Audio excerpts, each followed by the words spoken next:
부동산 전문인 한현입니다. 네, 오늘은 저희가 조금 촬영 장소가 조금 바뀌었습니다. 저희가 채널 개국 당시에 집 관련해가지고 여러 가지 컨텐츠로 저희 나름대로 또 재미있게 또 쉽게 해석을 해드린다고 약속을 드렸는데요.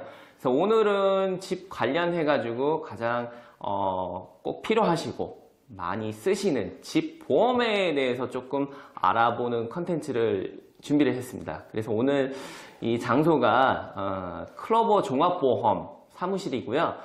클로버 종합보험의 이용재 대표님과 함께 진행을 하겠습니다. 클로버 종합보험의 이용재 대표님 나오셨습니다. 인사 한마디 해주시죠. 안녕하십니까. 클로버 종합보험 대표 이용재입니다. 요즘 애틀란타에서 가장 핫한 BDS에 이렇게 초대해 주셔서 너무 감사드리고요. 오늘 보험에 대해서 좋은 유익한 정보 많이 준비했으니까 방송이 즐거우셨다면 구독과 좋아요 많이 부탁드리겠습니다.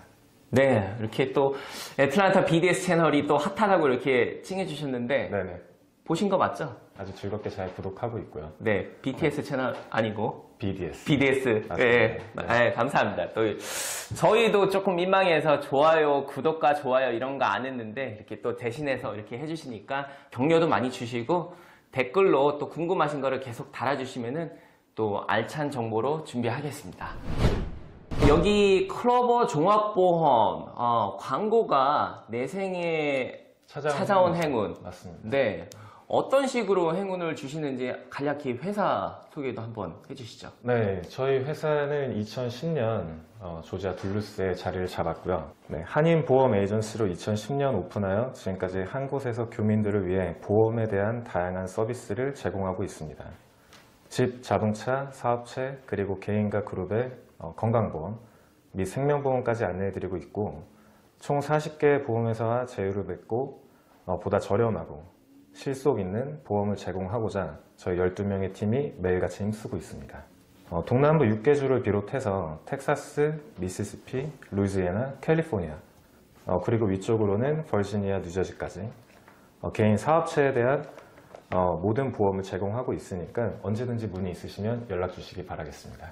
이렇게 소개를 잘 해주셨는데 종합보험입니다. 종합보험이라는 거는 여러 가지 회사, 저희가 큰 회사들만 알고 있는데 뭐 스테이트팜, 내셔널와일드, 뭐 트래블러스 뭐 이런 큰 메이저 회사만 있다고 생각하는데 뒤에서 이렇게 종합보험 회사 같은 경우는 여러 회사로 알맞는 견적을 받아서 가장 손님한테 적합한 보험 상품을 소개해 주시니까요. 집보험, 뭐 건강보험, 또 가장 중요한 자동차 보험 이런 여러 분야들을 이렇게 취급하고 있으니까 견적이나 궁금한 거는 또 나중에 차후에 밑에 이제 연락처가 나가니까 연락을 주시면 되겠습니다.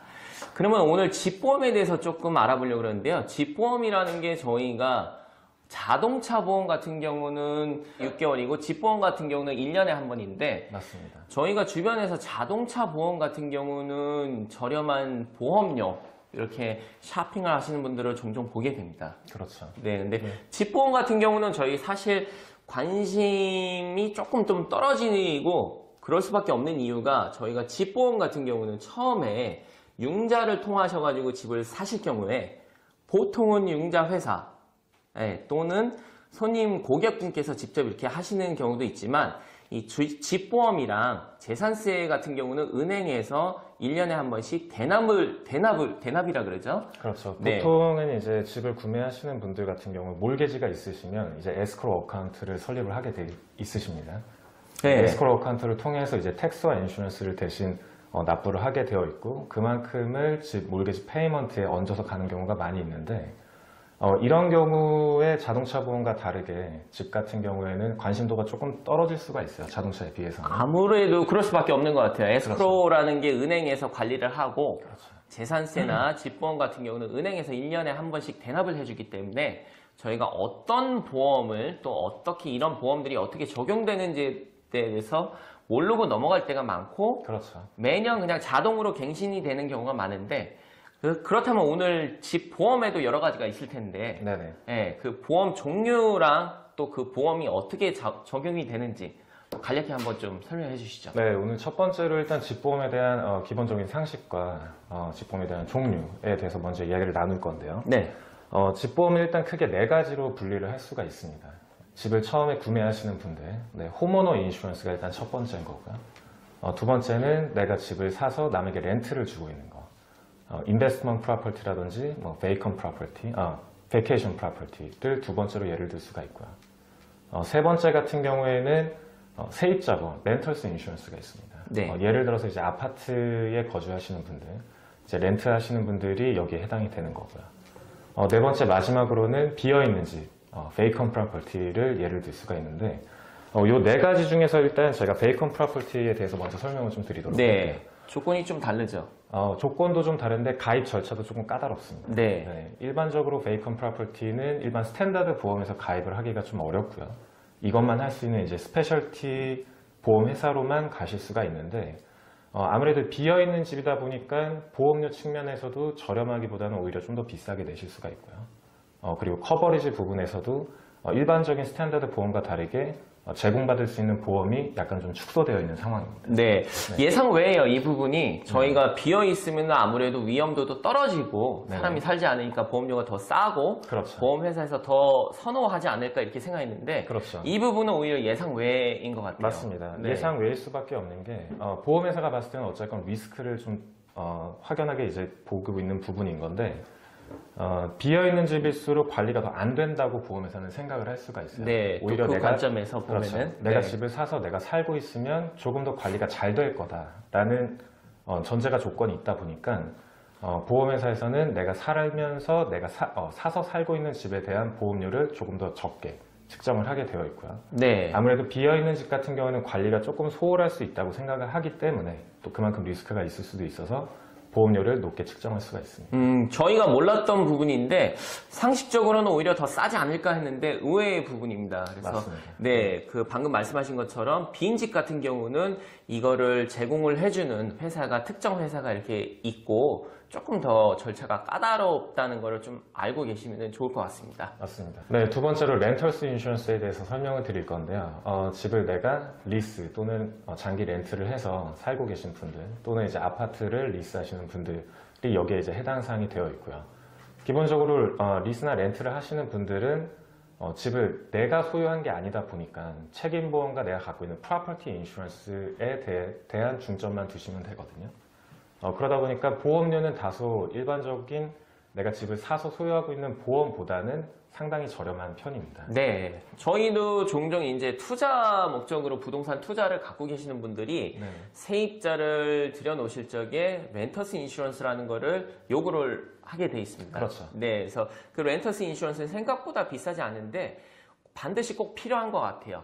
맞습니다. 네. 렌털스 인슈런스 같은 경우는 일단 중요도를 책임보험에 많이 지금 집중해 놓고 있는 상황이고요. 네, 아무래도 내가 이 프로퍼티를 빌려서 쓰고 있는 동안에 나로 인해서 어떤 문제가 일어날 수 있는 여기에 대한 리스크를 많이 측정을 하게 되어 있거든요. 네, 그래서 책임보험 위주로 하다 보니까 아무래도 보험료가 다른 보험료에 비해서 뭐 많게는 10분의 1, 뭐 적게는 5분의 1 정도도 저렴하게 갈 수 있고요. 네, 평균적인 보험료를 측정을 해서 드린다면 연평균 저렴하게는 125불에서 뭐 많게는 한 250불까지. 네. 이거는 갖고 있는 개인적인 스코어에 따라서 내가 살고 있는 지역에 따라서 차이점을 둘 수가 있습니다. 네, 그래서 한 가지 팁을 드리자면은 많은 손님분들께서 투자하시는 집 같은 경우에는 집 주인분께서 갖고 계신 보험으로 만약에 세입자한테 무슨 일이 있을 경우에 그렇게 커버된다라고 생각하시는 경우가 많습니다. 하지만 보험 쪽에서 봤을 적에는 집 보험, 집 주인께서 갖고 계신 집 보험은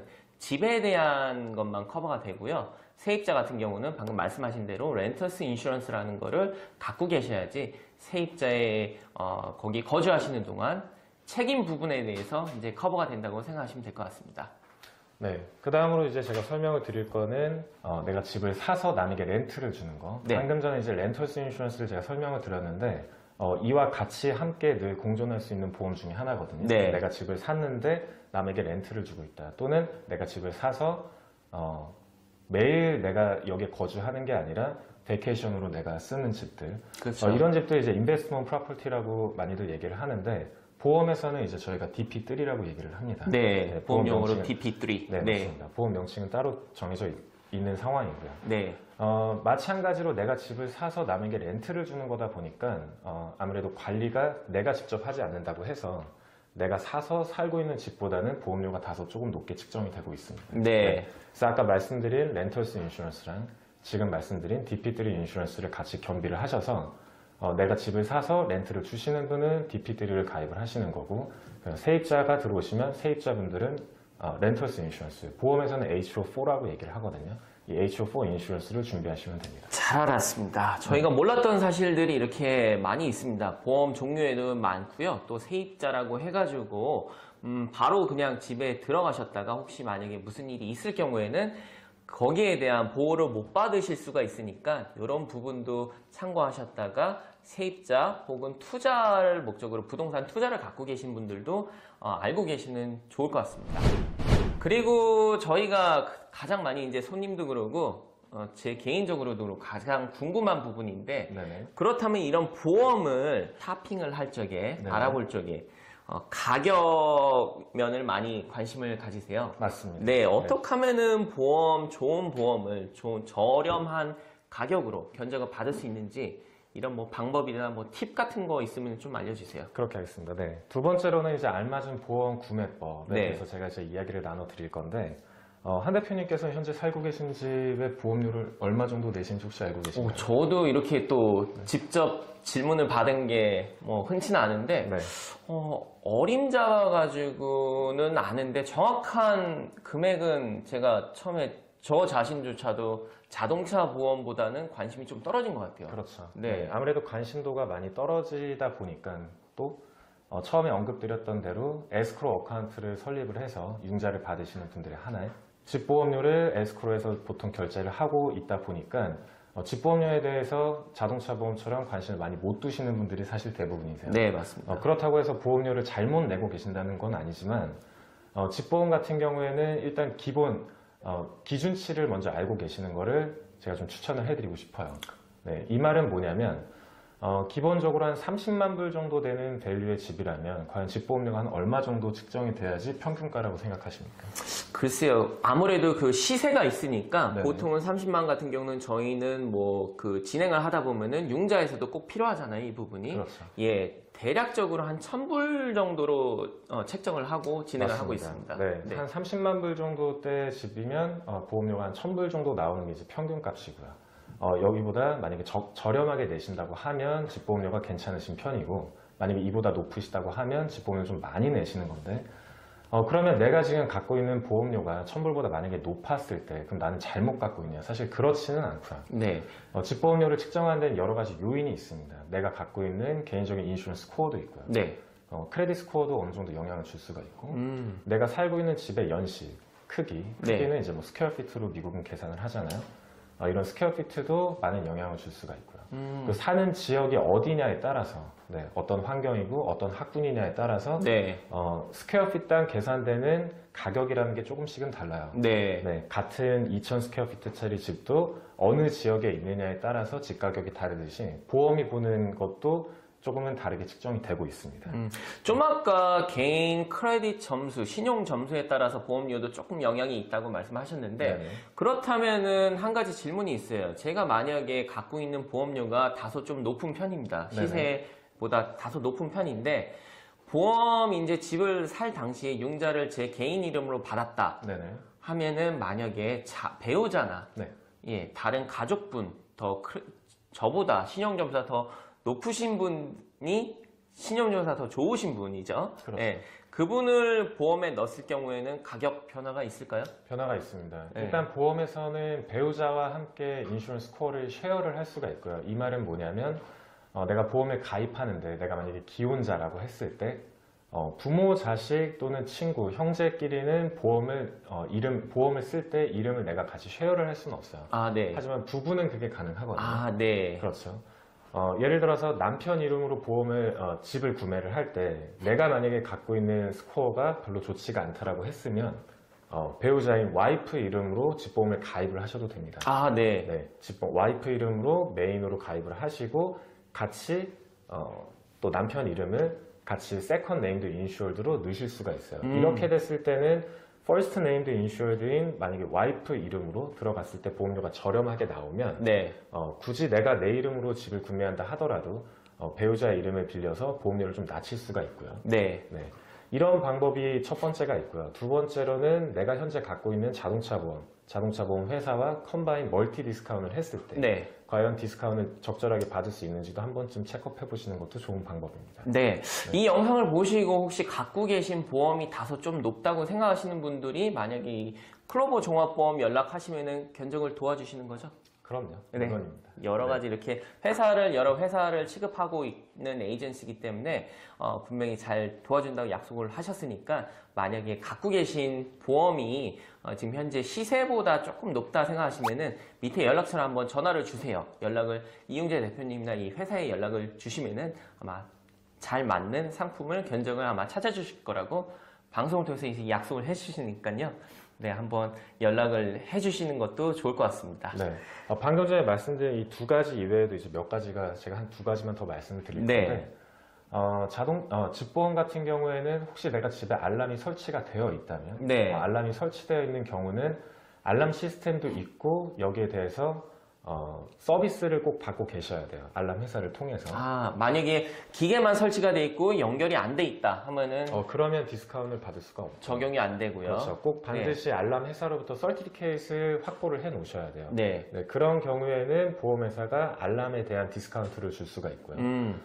또 내가 지금 살고 있는 서브디비전 안에 혹시 게이트 커뮤니티인지 또 아닌지에 따라서 게이트 커뮤니티인데 이거를 내가 보험회사한테 알린 적이 없다라고 하시면 게이트 커뮤니티에 대한 또 디스카운트가 있어요. 네. 뭐 알람과 같이 아무래도 시큐리티에 조금 더 보강된 지역이라고 보험회사는 간주를 하기 때문에 그만큼 리스크가 적을 수가 있거든요.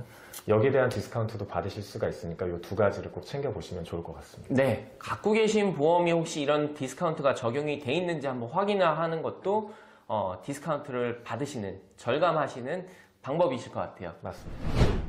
그러면은 이 보험이라는 게 사실 저희가 예방 차원에서 갖고 있는 건데 클레임을 안 하면은 좋지만 어쩔 수 없이 클레임을 하게 되는 경우가 종종 있습니다. 그렇죠. 네, 그래서 이런 클레임을 하는 방법, 뭐 주말 같은 경우는 회사 연락이 좀 더딜 때도 있고, 그렇죠. 저희가 제일 먼저 이런 예상치 못한 일이 발생될 적에는 당황을 하게 되잖아요. 그럼요. 네. 그래서 이렇게 예방이라든지 미리 예방하는 방법도 있을 거고, 네네. 만약에 이렇게 보험을 클레임할 경우에 어떤 식으로 대처를 할 수 있는지 저희가 할 수 있는 걸 한번 팁을 한번 주신다면은. 네, 오늘 이게 바로 이제 세 번째 주제로 오늘 준비한 내용인데 네. 클레임에 대한 대처 방안에 대해서 설명을 좀 드리도록 하겠습니다.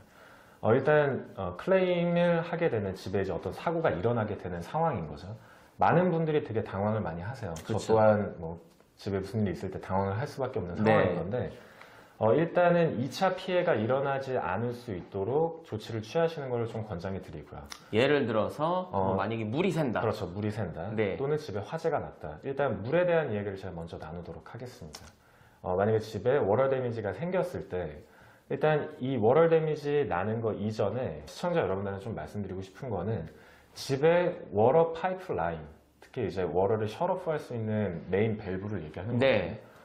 이게 과연 내 집에 어느 위치에 자리 잡고 있는지를 기존에 미리 사전 파악을 해 놓으시는 걸 굉장히 권장을 드리고 있어요. 네. 네, 만약에 집에 워터 데미지가 났을 때 당황을 하시게 되면 그냥 물이 흐르는 거를 지켜볼 수밖에 없거든요. 아무래도 그렇죠. 그렇죠. 네, 그렇게 하는 상황에서 뭐 도움을 요청하시는 분들도 계시고 건축업자를 연락하시는 분도 계시고 또는 이제 저희 같은 보험 에이전시에 연락을 하셔서 도움을 요청을 하시는데 일단은 더 2차 피해가 나지 않을 수 있게끔 워터 밸브를 잠가 놓으시는 거를 네, 첫 번째로 하셔야 될 일인 거고요. 네. 여기서 한마디 제가 팁을 드리자면은 네네. 집을 매입을 하시는 과정에서 인스펙션을 받으시는데 그렇죠. 이런 홈 인스펙션을 받으실 때 그 홈 인스펙션 리포트에 보면은 인스펙터가 친절하게 설명을 해 놓습니다. 그렇죠. 이 집의 메인 셧업, 메인 밸브를 잠그는 위치가 어디에 있는지 이거를 평소에 알고 계시면은 방금 대표님께서 말씀하신 대로 그렇게 사고가 날 경우에 1차 대처를 본인이 직접 하실 수가 있을 것 같아요. 그렇죠. 네.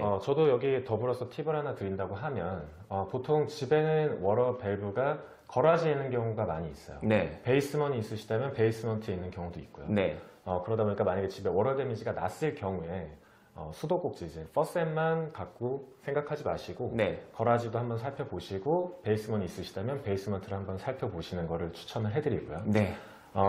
워러 데미지와 다르게 또 파이어 데미지가 있을 수도 있거든요. 네, 화재를 화재. 말씀드리는 건데 대부분은 뭐 전기 합선으로 인해서 일어날 수 있는 화재도 있고 뭐 자연재해로 인해 일어나서 날 수 있는 화재도 있고 하지만 집에 아까 말씀드린 전기로 인한 만약에 화재가 일어난다고 했을 때 집에 두꺼비 집이 어디 있는지 정도는 좀 알고 계시는 게 사전에 평소에 알고 계시면 좋을 것 같아요. 그렇죠. 이 네. 위치 또한 제가 방금 전에 말씀드린 거랑 큰 차이가 없거든요. 네. 거라지 안에 있는 경우도 대부분 있고요. 네. 베이스먼트에 있는 경우도 있고 보통은 이런 중요한 부분들이 같이 뭉쳐서 있는 경우가 굉장히 많이 있어요. 네. 이 부분은 한 번쯤 미리 사전에 살펴보시는 거를 좀 추천을 해드리고요. 네. 일단 집에 데미지가 났을 때 보험회사로 먼저 전화를 주시는 분들이 굉장히 많이 있어요. 대부분 그렇죠. 그렇죠. 네. 네, 보험회사에 전화를 하셔서 클레임을 진행하시는 것도 괜찮지만 일단 집의 중요한 위치를 먼저 파악을 하셔서 2차 피해를 막으시는 걸 첫 번째 추천을 드리고 네. 두 번째는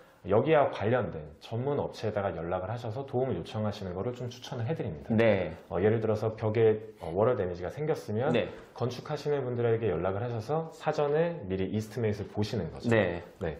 보험 클레임은 사실 이후에 진행을 하셔도 관계는 없으세요. 네. 물론 뭐 한 달, 두 달까지 진행을 늦추신다면 조금 문제가 될 수 있겠지만 하루 이틀 정도는 지연하시는 거는 괜찮으니까 네. 일단 전문가에게 먼저 견적을 받아보시고 이 전문가에게 먼저 견적을 받아보시라는 이유는 자동차랑 비슷하거든요. 내가 자동차 사고가 났을 때 집보험에도 디덕터블이라는 게 있어요. 내가 네. 본인이 이제 부담해야 되는 금액이 있는데 과연 내가 지금 집에 나게 된 데미지가 디덕터블 안에서 끝날 건지 또는 디덕터블 이상 갈 건지에 따라서 보험 클레임을 할지 말지를 생각하시는 거가 훨씬 더 좋은 방법이시거든요. 네. 그러니까 미리 사전에 전문가랑 상의를 하시고 거기에 맞춰서 견적을 받으신 다음에 그래도 내가 클레임을 하는 게 조금 더 나을 것 같다라고 하시면 그때 연락을 주셔도 괜찮습니다. 네, 아무래도 방금 대표님께서 말씀하신 대로 평소에는 저희가 2차 피해를 막기 위해서 메인 밸브, 그 메인 밸브라는 거는 저희가 만약에 수도꼭지에서 물이 샌다 하면 수도꼭지만 잠가 가지고는 안 됩니다.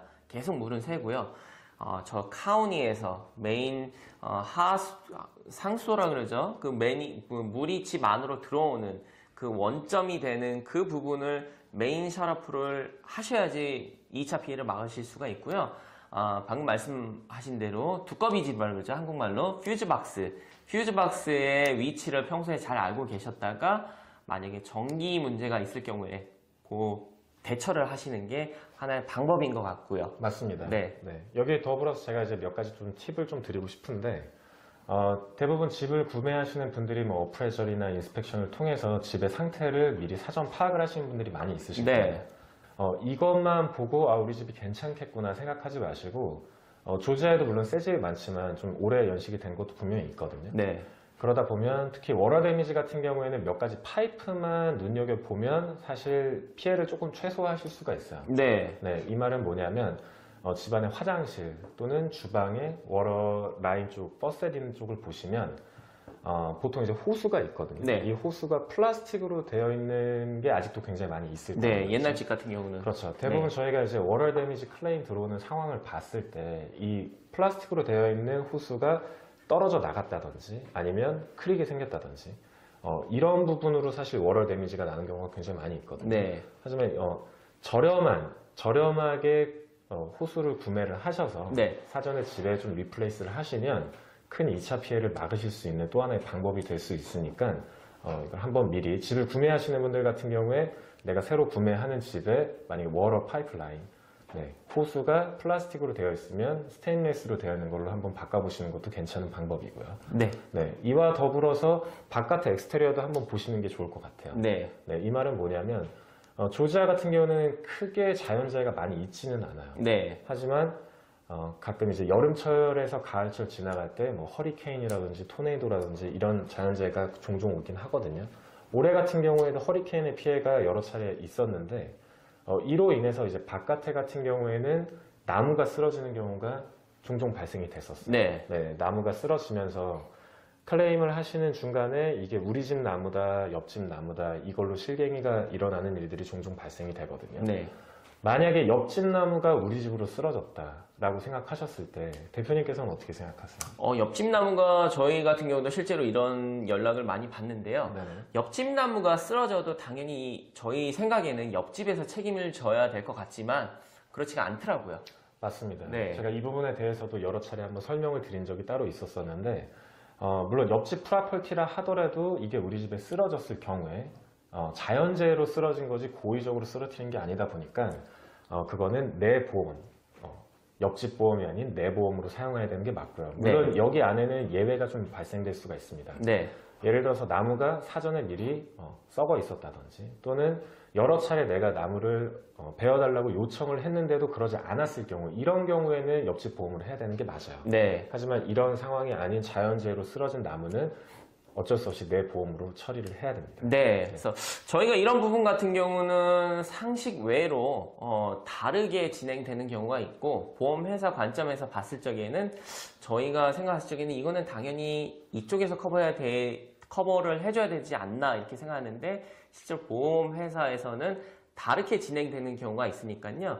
이런 경우를 미리 대비하시고 방금 대표님께서 말씀하신 것처럼 집을 매입하시는 과정 중에서 집 연식이 조금 있다든지 좀 의심스러운 부분이 있으시면은 부동산 전문인이나 인스펙터를 통하셔가지고 미리 가시고 큰 돈이 안 듭니다. 이렇게 저렴하게 미리 예방을 하실 수가 있는 방법이 여러 가지가 있으니까요. 그런 것도 하나의 큰 피해를 막으실 수 있는 방법인 것 같습니다. 그래서 오늘 이렇게 클로버 종합보험 이용재 대표님께서 집 보험에 관련해가지고 여러 가지 좋은 팁을 많이 주시고 설명해 주셨는데 이 밖에도 보험이 굉장히 저희가 모르고 있는 또 안 보이는 부분들이 많습니다. 그래서 대표님이 또 좋은 컨텐츠가 많다고 나중에 또 시간을 준비를 해 주셔가지고 또 이렇게 소개를 해 주신다고 하시니까요. 기대를 한번 해보시면서 네네. 네, 오늘 뭐첫 방송이라 저도 약간 긴장을 했는데 너무 네, 좋은 내용이었습니다. 네, 이거와 더불어서 다른 이제 집을 구매하시는 분들이 준비해야 되는 그런 보험 과정들이나 이런 거를 제가 다음 시간에도 한 번 더 준비를 해서 찾아뵐 수 있도록 하겠습니다. 네, 오늘 좋은 정보, 좋은 팁 감사드리고 지금까지 애틀란타 BDS 애틀란타 TV였습니다. 감사합니다. 고맙습니다.